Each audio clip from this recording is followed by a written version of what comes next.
അതിൽ കുറച്ചുണ്ടായിരുന്നു. പക്ഷെ ഇവിടെ വന്നപ്പോൾ അതിലും കുറേ കാര്യങ്ങൾ പഠിക്കാനുണ്ടെന്ന് മനസ്സിലായി ഇവിടെ വന്നിട്ട്.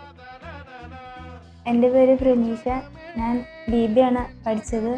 ക്രിയേറ്റ് സൊല്യൂഷൻസിൽ സോഷ്യൽ മീഡിയ ഇൻ്റേണായിട്ട് ഇപ്പോൾ 3 months വർക്ക് ചെയ്യുകയാണ്. BBA കഴിയാനായപ്പോഴാണ് ഈ ഇൻസ്റ്റഗ്രാമിൽ ഈ ഡിജിറ്റൽ മാർക്കറ്റിങ്ങിനെ കുറിച്ച് കേട്ടത്. അപ്പോൾ ഓൾറെഡി ഒന്ന് അറിയാം ഡിജിറ്റൽ മാർക്കറ്റിങ്ങിനെ കുറിച്ച്. അപ്പോൾ അതിൽ തന്നെ ഒന്ന് ഫുള്ളായിട്ട് പോകാനാണ്. ഞങ്ങൾ ഒറ്റയ്ക്കല്ല, ഫ്രണ്ട്സ് ഉണ്ടായിരുന്നു 3 പേരും കൂടെ. അപ്പോൾ ഞങ്ങൾ കുറേ ഇൻസ്റ്റിറ്റ്യൂഷൻ നോക്കി. അപ്പോൾ കാമറൂൺ ഫോക്സാണ് കുറച്ചും കൂടെ ബെറ്ററായിട്ട് തോന്നിയത്. അങ്ങനെ ഞങ്ങൾ കാമറൂൺ ഫോക്സിൽ പഠിക്കാൻ തീരുമാനിച്ചു. ഡിജിറ്റൽ മാർക്കറ്റിംഗ് പഠിക്കാൻ തീരുമാനം എടുത്തപ്പോൾ വീട്ടുകാർ നല്ല സപ്പോർട്ടായിരുന്നു. അപ്പോൾ എൻ്റെ ഇഷ്ടത്തിനനുസരിച്ച് അങ്ങനെ കൊച്ചിയിലേക്ക് പഠിക്കാനായിട്ട് വിട്ടു. കാമറൂൺ ഫോക്സിൽ വന്നതിന് ശേഷം ഡിജിറ്റൽ മാർക്കറ്റിംഗ് പഠിക്കുന്ന സമയത്താണ് കുറച്ചും കൂടെ ഡീറ്റെയിൽഡ് ആയിട്ടുള്ള കാര്യങ്ങൾ പഠിച്ചത്.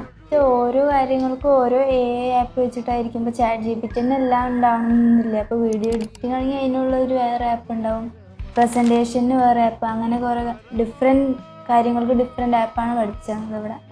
കമ്മ്യൂണിക്കേഷൻ ക്ലാസ് ഒരു എൻ്റർടൈൻമെൻറ്റ് ആ രീതിക്ക് തന്നെ പോയത്. എന്ന് വെച്ചാൽ അങ്ങനെ ക്ലാസ് എടുക്കാമെന്ന് അത് തോന്നിപ്പിക്കില്ല സാർ എടുക്കുകയാണെങ്കിൽ. അത്യാവശ്യം എൻ്റർടൈൻമെൻറ്റ് എല്ലാ രീതിക്കാണ് പോയത്. ഇൻ്റർവ്യൂവിൽ കുറച്ചും കൂടി കോൺഫിഡൻ്റ് ആയി ഇരിക്കാനുള്ള ആ കാര്യങ്ങളൊക്കെ പറഞ്ഞു തന്നപ്പോൾ കുറച്ചും കൂടി കോൺഫിഡൻസ് കിട്ടിയിട്ടുണ്ട്.